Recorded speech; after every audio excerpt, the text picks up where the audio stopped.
Bonjour à tous, en 2011, EcoNR TV est toujours gratuite et vous livre toujours plus d'informations en matière d'économie d'énergie et d'énergie renouvelable. Le JT, c'est maintenant.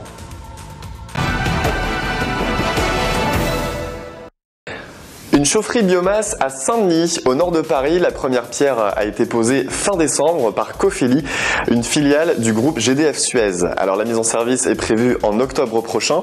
La chaufferie devrait fournir 25% des apports en matière de chaleur du réseau urbain de Saint-Denis, qui est quand même, rappelons-le, le second réseau de chaleur urbain en Île-de-France.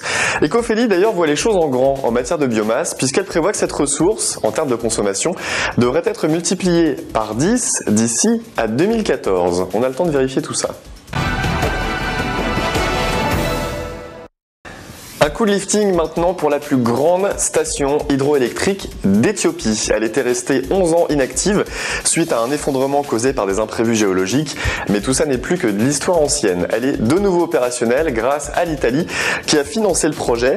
La centrale va maintenant permettre de générer une moyenne annuelle de 1625 gigawattheures, ce qui permet de couvrir 50% des besoins du pays en matière d'énergie. Dans les cartons de l'Éthiopie également actuellement, un projet de 4 grands barrages hydroélectriques, ce qui devrait permettre de vendre l'électricité aux voisins comme le Soudan, le Kenya ou encore Djibouti. Un parc éolien pour la Tunisie, pour le moment c'est un point d'interrogation, mais sachez que l'ANME, l'Agence nationale de maîtrise de l'énergie, est en train de mener une étude de faisabilité pour implanter éventuellement donc un parc de 60 MW, voire de 120 MW, c'est à suivre. L'étude en réalité s'inscrit dans le cadre d'un programme d'autoproduction d'électricité à partir de l'énergie éolienne par des entreprises grosses consommatrices d'électricité. Alors EcoNR TV évidemment espère que tout ça ne sera pas que du vent. Elle s'appelle iOmobile et c'est la nouvelle gamme de voitures hybrides russes. Elle a été présentée entre mi-décembre et mi-janvier en plein centre-ville de Moscou avec les 3 prototypes, le iO Cross Coupé, le iO Microvan et également le iO Fourgon. La particularité de ces véhicules, allez-vous me demander, eh bien c'est tout simplement de fonctionner à la fois avec de l'essence et de l'électricité. Selon Mikhail Prokhorov, le fondateur de la marque, ces véhicules doivent être lancés sur le marché en 2012. Il s'agira de voitures bon marché, comprenez un prix de vente maximum qui avoisinera les 11 000 €. Et oui, rouler vert, ça n'a pas de prix.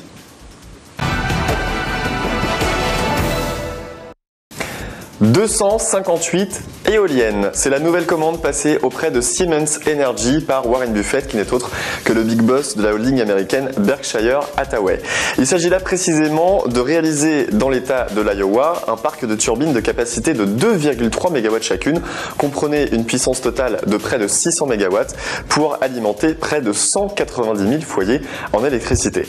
Rappelons tout de même que Siemens Energy n'en est pas là à sa première grosse réalisation en la matière, puisqu'elle a déjà réalisé plus de 50% d'installations éoliennes à l'échelle mondiale à l'heure actuelle.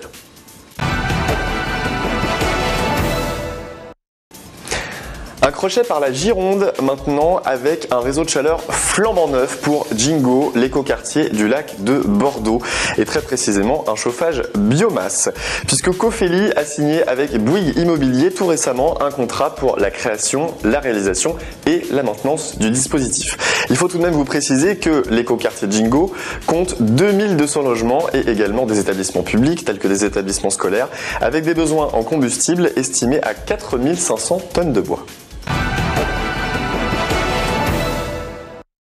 Destination la Colombie maintenant avec cet accord signé entre Alstom et MGSA qui vise à équiper la centrale hydroélectrique d'El Quimbo en Colombie donc en équipement électromécanique.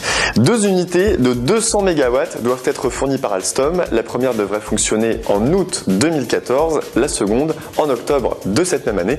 Je vous propose de faire une petite salsa pour fêter ça.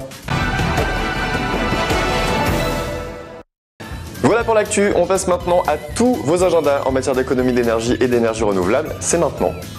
Bluebat, le salon des énergies renouvelables et Eneo, 3 événements en un qui vont se dérouler à Lyon Eurexpo du 15 au 18 février. Les 26 et 27 février à l'espace culturel Saint-Exupéry-Marignane près de Marseille, c'est le salon des économies d'énergie. Et enfin, prenez note, Ecobat 8e édition, ce sera les 3, 4 et 5 mars à Paris, à la porte de Versailles. Voilà, vous savez tout, ou presque. EcoNR TV reviendra très très vite, c'est promis. À bientôt.